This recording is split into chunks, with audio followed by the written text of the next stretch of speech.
Good morning, everybody, and welcome to another edition of the RIABU podcast.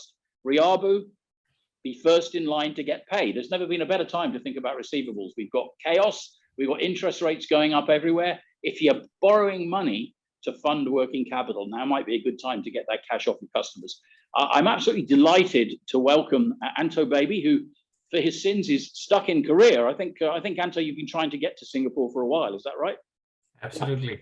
Anto, I know you well because we belong to a couple of networks together, but perhaps you could tell our audience a little bit about your business background and what you're doing now, yeah?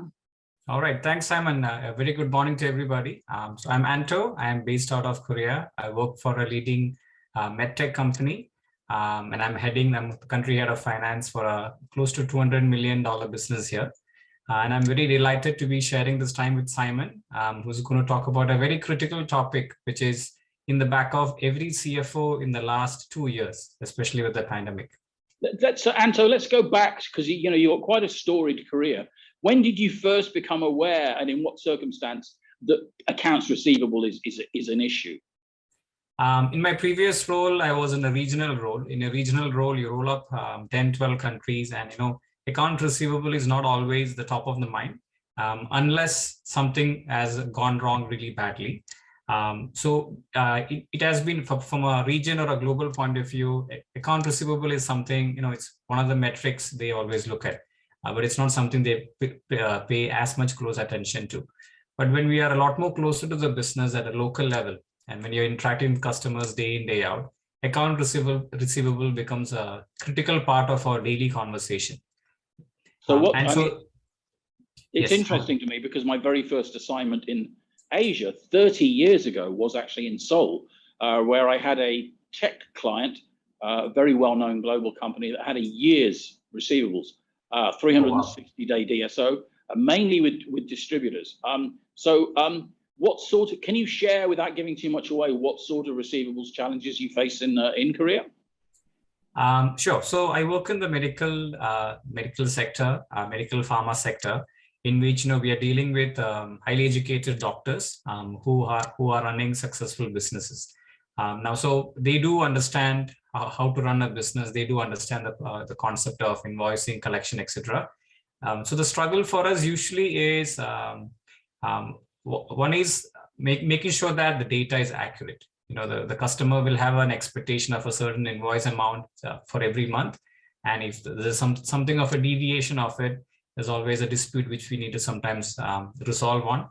And second one is also on, I would say, when you are dealing with highly trained surgeons and doctors, you got to also manage a little bit of their style of doing things, especially in a country like Korea, where there is a unsaid hierarchy of how businesses should be done. So sometimes we do have to manage these relationships a bit delicately, walking on a bit of eggshells. At the same time, make sure that the company I represent, they get the money, we collect the money in the appropriate way. So it's a bit of a balance of both, of making sure we treat our customers in the right way. At the same time, we make sure we protect our company's assets. Okay, that's very interesting. One day I'll come up to Seoul and we can sit down and have a proper chat, perhaps over a beer.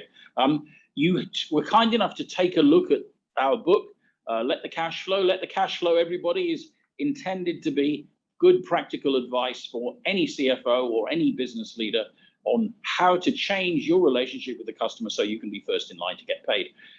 Within that book, we've tried to pull out 8 key things that you should do. We call it the virtuous revenue cycle.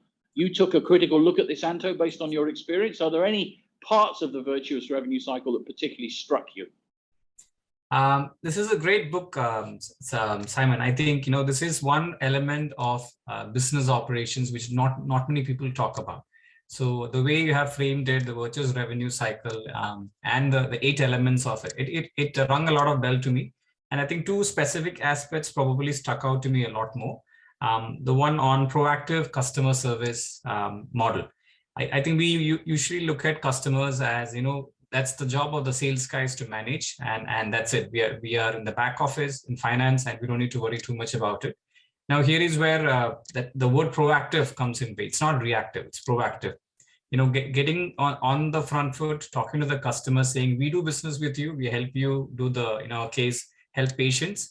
At the same time, we are in a business. It's a for-profit organization, and we need to collect cash. So the proactive management of it on a daily basis. The collection does not start when the terms, when we are at the closer to the end of the term. Collection starts the day we sell. So that concept was beautifully articulated in the book. So that really resonated with me. And the second one will be let's hang on. Let's give that a little bit more time. So that's particularly dear to my heart. And the reason for that, Anto, is as I think you were teasing out there, for the vast majority of companies, the whole issue of receivables is a reactive issue. We have terms, then we have a transaction, and then oops, our invoice hasn't been paid, and then you get into this conversation about why hasn't it been. By doing that, by focusing the conversation after the fact, you essentially ensure both that you get paid late, because you're educating the customer to pay you late. If you don't call him until it's already overdue, well, what's the impact of that? Firstly, and secondly, you don't have enough time to resolve any issues, of course. Correct. There are any. And thirdly, there's a risk that the relationship might be adversely affected if you're getting into this kind of. So I love the fact that you support proactivity. I mean, the whole point. One of the key points of the book is it's about civility. By having the right relationship with the customer right from the beginning, you make it clear that terms are terms. Definitely. Days payment terms are just the same as price or any other feature of your product. Absolutely. And you expect it to be followed. Sorry to interrupt. As you know, I'm enthusiastic about this topic, Anto. Definitely. Me too. I think what you said is right. I would take this relationship between a company and a customer, or a company and a client, similar, and take a relationship we have internally with our family even, right? We want to make sure that we manage them proactively. We don't start having a discussion when things are falling apart. So we want to proactively manage them, right? And sometimes we also face a situation where in our case, the surgeon or the doctor is not always the person handling the accounts. There's always another function or a department who handles the thing, and the business owner don't want to get involved in the nitty-gritty of things when things go back. So proactive management ensures that a sales team always has a pleasant conversation with the customer. It doesn't get to a point where, hey, you have not paid in the last 3 months, kind of a discussion, which is always, it starts off on a wrong note. So I really love this concept, proactive customer service model, Simon. Thank you. And for those of you who haven't read the book, do let the cash flow, or do reach out to us, and who knows, maybe I'll interview you and give you a free copy. It's all about making sure that you've got the terms agreed before you do the transaction, and then making sure the customer is comfortable with the transaction. So thank you for endorsing proactivity, Anto. I think it's critical. You mentioned that there was a second aspect of the virtuous revenue cycle that you found compelling. Definitely. So the second one which resonated me was the prompt discrepancy resolution. To assume that all our systems work perfectly, all the numbers are inputted correctly, and there are no manual errors is a fallacy. There is always errors which happen. Sometimes it's the master data in the system. Somebody forgot an extra zero or a decimal point, or it could be the product which was ordered on the 31st or the 1st, which changes the month of the invoicing. So there are always resolutions, and sometimes it's the payment.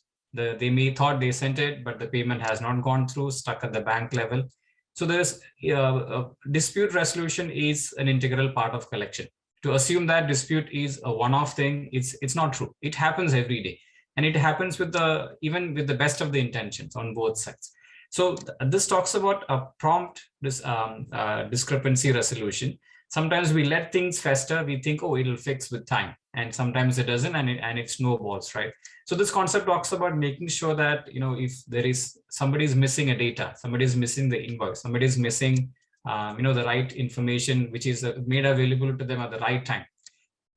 Resolving it promptly help you make sure that you don't get into again those difficult conversations with the customer. Every minute we have with the customer is valuable. We don't want to be talking about disputes in those, right? So this prompt resolution really helps. And us and finance working in the back office, this is our key objective, to make sure the business runs smoothly. We define it, rather than using the word discrepancy or query or whatever it happens to be, we use the expression any unmet customer expectation. Capture the fact that sometimes customers don't give you the full story that you need to have in order to produce an invoice that's collectible. You know, it's arguable whether that's an accident or whether they just don't raise it if you don't ask. But of course, one of the things that we say in the book is make sure you find out before you do all of the things you need to do, and then follow up promptly once the invoice has gone out to make sure that you identify them. You know, because it's interesting, you know, people see themselves generally as good, honest people. But if you think about when you get an invoice for whatever it happens to be, if it's wrong, you know, you don't feel that you're being bad if you just say, oh, well, that's wrong, I'm not paying that. You put it on the pile and you wait for someone to call you, right?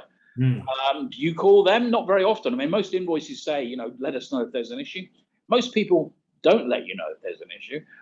You have to actually ask them because they figure, well, you know, I don't mind hanging on to my money a little bit longer since they can't be bothered to create an accurate invoice. What do you think?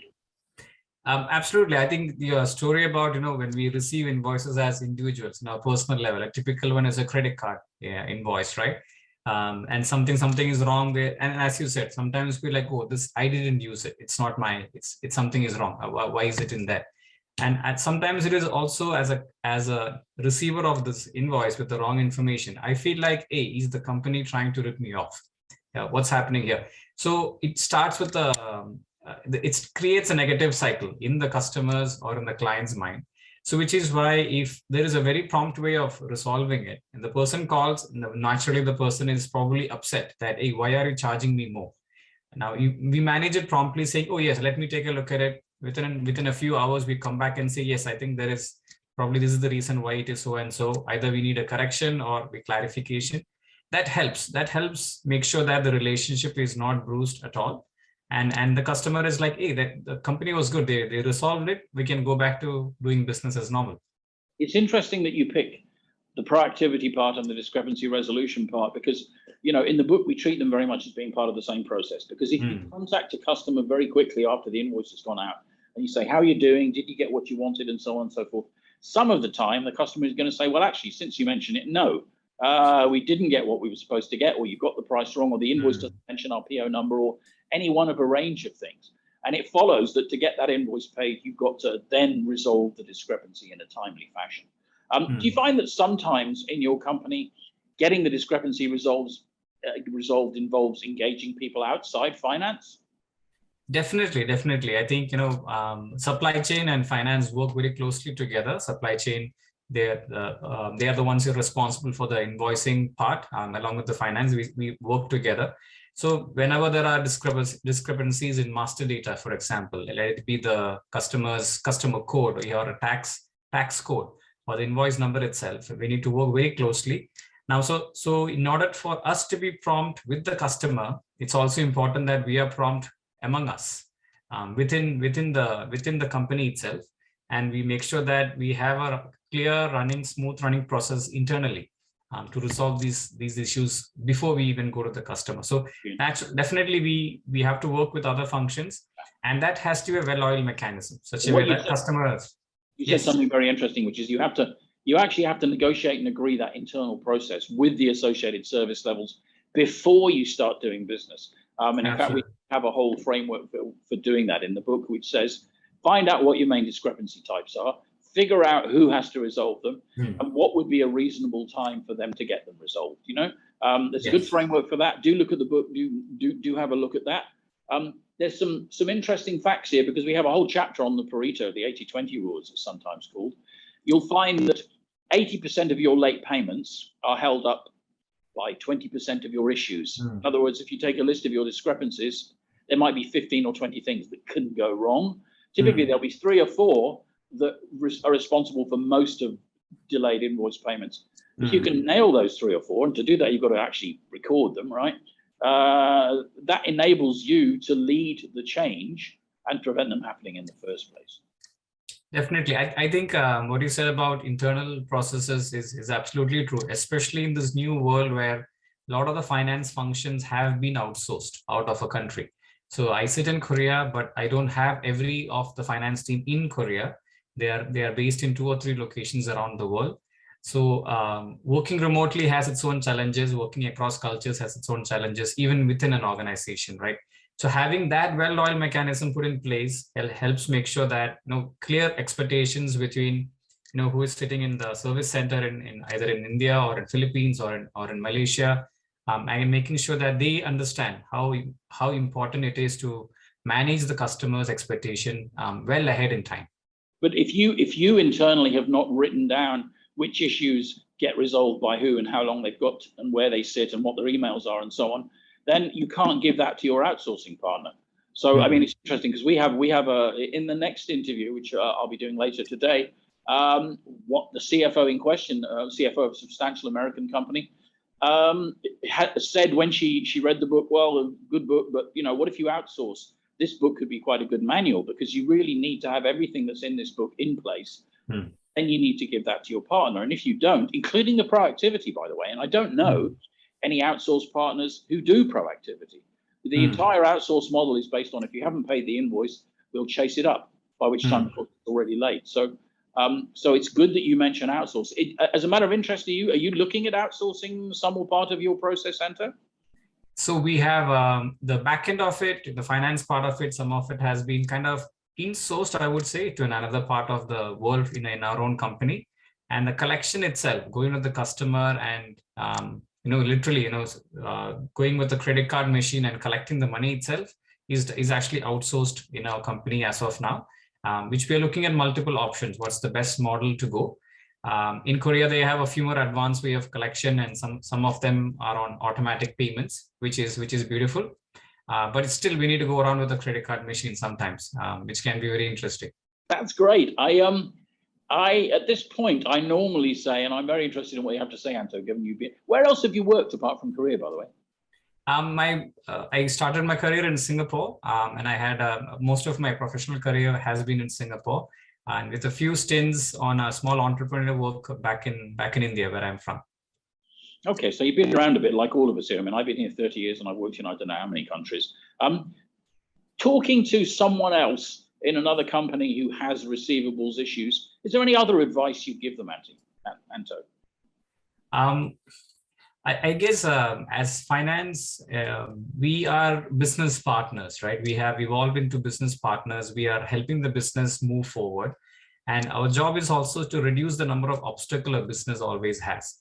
And collection sometimes becomes an obstacle for a sales team to go and have an effective pitch.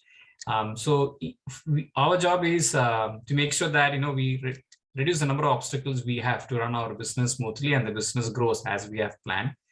So proactive collection management, this entire concept of virtuous revenue cycle, it's absolutely critical. If you want to be strong business partners, we need to know, we need to make sure we are collecting, and that's the job. As CFOs, the company has bestowed upon us that we collect the money such a way that the business continues, and we don't come into situations where I don't go to my boss and say, boss, we have no cash. So that's our job, and I think to be truly good business partners, this book will be a great resource for us to learn and apply and all the knowledge which you have shared. It's very nice, Anto. I'm sure there are lots of things missing from the book. In fact, I know from interviewing people that we need to do a second edition, which we'll do later this year, where we'll put in some of the things that we haven't explicitly covered, like outsourcing. How can you use this as a template to go to outsource partners and make sure you get the right arrangement? So the other thing is, you and I have been talking about various business things for months and months and months, and we've never actually met. So I'm looking for any idea of when you might actually turn up in Singapore? Oh, I'm waiting for Singapore government to unlock the VTL one more time. They have locked it up for a while now, right? So Korea and Singapore do have an arrangement which is temporarily stopped. So once it opens up, I'm going to book the first flight there, Simon. I write for Global Finance, and I foolishly wrote an article about Korea. I don't know if you saw it. I'll send you the link.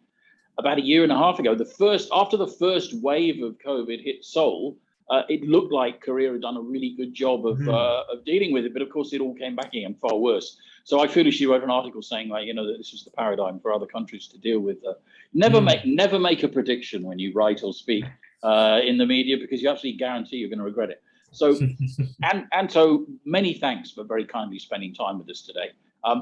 For those of you hearing about Let the Cash Flow for the first time, It's a simple book. It's intended to help everyone that's got challenges in a B2B in a B2B environment getting paid on time.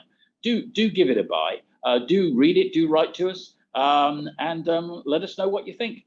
Thank you, and thank you very much, Anto. Thank you, Simon. Thank you for the time, and thank you for giving us this wonderful book. So I wish you let the cash flow.